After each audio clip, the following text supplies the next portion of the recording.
Ciao. What a great day of announcements. We continue our reinvention of the credit card with Apple Card Family, as well as a major redesign of Apple Podcasts. We announced earlier this week, but I'm still really excited. And I really don't know if I'll ever do it, but I just love the fact that the tools are out there now. Yeah, it's an opportunity for sure. Yeah. I mean, if I did it, it would be a whole separate show. Would it be an Apple show? I don't know. Yeah, that's what gets me. I've been thinking about it. And I'm not Adam Christianson's here with us, everybody, and we're still talking about what we were talking about yesterday. I'm not thinking I'm going to do it, but there has been this one show, and I might have mentioned this someplace else. I can't remember. There's been this one show that's been kicking around inside my head for over a year now. And I'm like, well, if I'm going to do it, I think I'll give it a go on that.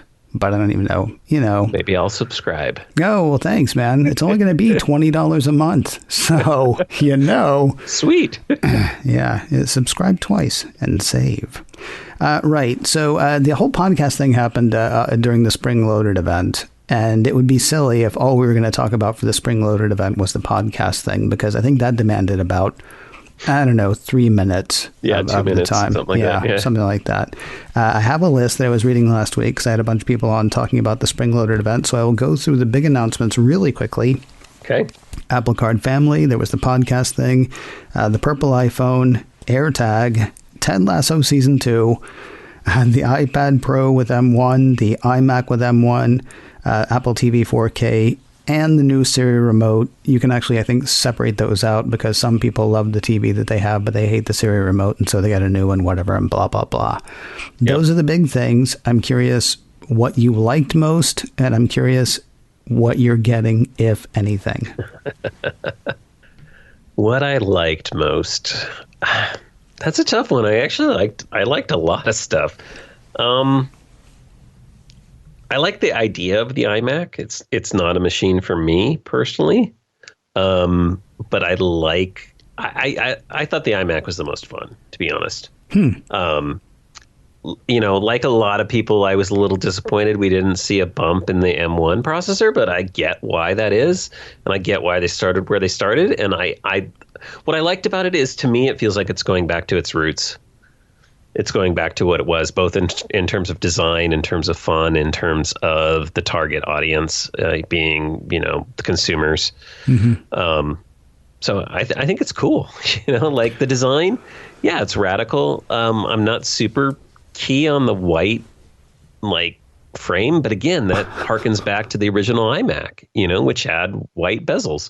So I get it. I get the whole thing from an aesthetic standpoint, and it's just fun. And it's a killer machine at a killer price. I think it's a great deal for a lot of people. Yeah. So, yeah. So I was really kind of stoked on that. I was surprised by the M1 iPad Pro. That's a whole weird thing, in my opinion. Yeah. Because it puts it in a weird place. With the rest of the lineup, it feels way overpowered for its operating system at this point, and for the apps. I totally agree with that sentiment, which is being thrown around a lot too. I hate to be that echo chamber, but I think it's accurate. What? I'm sorry, which echo chamber? That it's overpowered, or that they are merging the operating systems, even if you don't want to say so? That it's overpowered for the kinds of software that's available for it. I totally agree. The current iPad Pro with the A series processor is already overpowered, and now you basically got the same processor that's in their M1 entry level desktop systems and in an iPad form factor, and there's really not anything to take advantage of it. But what's awesome about that is the possibilities. I was going to say, if there's nothing to take advantage of it yet, doesn't that just turn developers on to the kinds of things they can do with that kind of power? Absolutely. But I think there was a lot of people that were hoping the developer that would do that first would be Apple. And they didn't deliver that along with that. It would have been a better announcement had they went oh, here's this. Oh, and by the way, here's Final Cut for iPad. Or here is Xcode for iPad. Okay, here's the problem though. If you do Final Cut for the iPad or Xcode for the iPad, I don't care how many times Jaws says that they're not merging the operating systems. I mean, I'm having a hard time right now believing it. Right. I mean, because you're not wrong. And the thing is, I'm not accusing them of anything. It's fine. It feels to me, though, like what we're headed towards is just which form factor is right for you. Whichever form factor is right for you, that's the one you go to, and it's going to have as much power on all of those. Honestly, the thing that I was wondering about is, if we're putting the M1 in the iPad, are we anywhere near putting an M something in the iPhone? Or like, will iPhone 14 have the M1 because the desktop has moved on to the M2 or M3 at that point, or the computers have? I don't know. That would just confuse my brain, I think, at that point. Well, it feels like that's what we're doing, though, that we're going to the same internals for everything. It's just a question of how do you want to use it. Okay, well, then here's the one for you. And then you move over to this thing, and it's just marketing and semantics at the end of the day anyway, because the M1's just an A-series processor. Well, no, it's an M. That's like 14 letters different, Adam. I think it's about 14. All right. So, I mean, that's the thing. I was telling those things. I was telling Chuck, I believe it was, I can't remember, somebody last week, because like I say, I did 3 shows last week that was all about the spring-loaded event, or that were all about the spring-loaded event. I have no need for a desktop. But I want one. Just like I have an iPhone 11. I'm going to have my iPhone 11 until the iPhone 13 comes out. But boy, is that purple iPhone 12 pretty. And the thing is, pretty. I'm not even like, and that really surprised me, because if you had said, oh, you're going to want the purple iPhone 12, I'd be like, no, I won't. And then I saw it and I'm like, well, yeah, okay, I kind of do. Yeah. But so those are the things that like I was excited about in the announcement. What I'm actually buying is totally different. I'm guessing you're getting AirTag.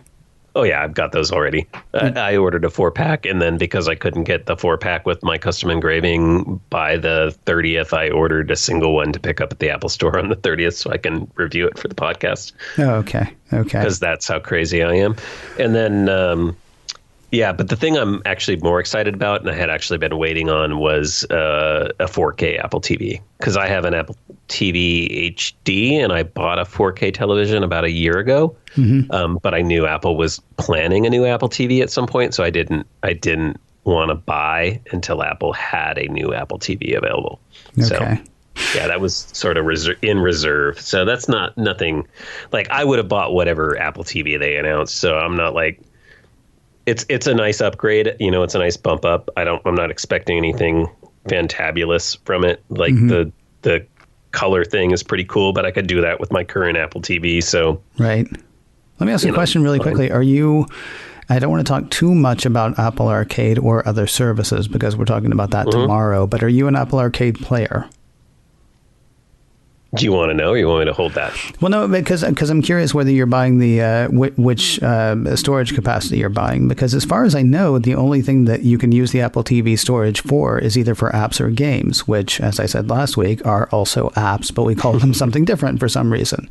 Well, I can answer that question without giving away answers. So I will be buying the 64, but that's only because it's $50 more, and why not? Like, that's future proofing, in my opinion. Like, it doesn't make sense in my mind, to buy the cheaper one for the difference in price, or for the less storage one for the difference in price. See, that's really interesting, because the first time you could choose between the two, and I can't remember, maybe the first time I paid any attention, I got the lower one because I was like, well, I don't see the point of getting the higher one. And of course, then I bumped my head almost immediately. And I want to say that was maybe right after they announced the first games for it. So yeah. Okay, so you're going for the highest capacity you can. Again, just because you're doubling your storage for like a minimal. I mean, you're already investing, 179? Is it 179, 199? Is that the price? Something like that. Yeah, I don't think I don't think it's even $50, right? It's not that much. But well, okay, we can talk about easy. All right, we'll talk about services tomorrow, and then I'll have the answer to the question that I'm asking. Yeah, I'm not gonna tip my hat. Talk to me really quickly. Ted Lasso. I mean, come on. Ted Lasso, EC. And that's your fault. Well, you're welcome. I know. Yeah. I hate trailers, because I saw the trailer for Mythic Quest second season, and now I've seen the trailer for the second season of Ted Lasso, and I'm not excited about either of those trailers. I love both of those shows so much that I'm excited about those shows, but I'm afraid that those trailers are already showing me the best. And I'm like, well, I worry now. So I'm trying to think too much about Ted Lasso, except, yeah, it was wonderful. Did you watch the Mythic Quest, the new episodes that came out? I did. The Mythic Quest Everlight. Yes. How was that for you? Fine. Yeah. Yeah. Does that worry you? Sounds like that worries you. It worried me a little bit. It worries me a bit, yeah. But I mean, it's first of all, I mean, there are questions that I had about that. Like, I think it's premature to do a post-pandemic anything right now. As people hear this, later today, I will be going to get my second Moderna. And so that means in about 2 weeks after people hear this, I will, theoretically feel okay going someplace and doing stuff that I might not have before. Like, I've got friends in LA, and if they are vaccinated, I'm hoping to actually get to LA and see them. You and I have not seen each other. Probably the last time you and I saw each other was when I was still living back east. We bumped into each other in San Diego for some other event. Mm-hmm. It would be great to be able to see you at some point. It'd be great to be able to, see people or go to a bookstore and those things. Yeah. But we're so far from done that I almost feel like it was irresponsible of Mythic Quest to do hey, everything's, we're back, because that show itself got shut down twice because of COVID-19 outbreaks. Yeah. So anyway, long and the short of your question, or long and the short of my answer, I suppose, it doesn't really worry me because it's a one-off and because they were trying to do a special show. I mean, where they really nailed it was over the course of the season, I think. Even though single episode. Well, the quarantine episode was pretty awesome too. That was heartbreaking. Yeah, that was wonderful and sad and wonderful. I've actually gone back and watched that a couple of times, and I have not gone back and watched Everlight, but. Yeah, we'll see how the rest of it goes. No, the one thing I wanted to ask you about was the event itself. Put this question to a few people last week, Allison Sheridan, Chuck Joyner, and Mike Rose. Are these just the way of the future, even in the after times, even when it's fine to get everybody back together and, glad handing and, sitting in the same room, breathing the same air for more than 5 minutes? As good as these are, I hope not. Really? That's not the reality. Yeah, really? I kind of like the live thing. I like the Steve Jobs theater thing. Like, they built an entire theater for it. I think we talked about this before. Yeah. Like, they have an entire space devoted to doing these things. And like that, I think it'd just be kind of sad if they never used it again. All right. Can I counter? Yeah. 8 or 9 products in under an hour. Yes, that I agree with you with. Yeah, the timing is definitely. Although, honestly, in this one, as good as it is, and I like the format and I like what they do, it's getting a little old for me already. Really? Yeah. All right. Yeah, it feels a little samey, right?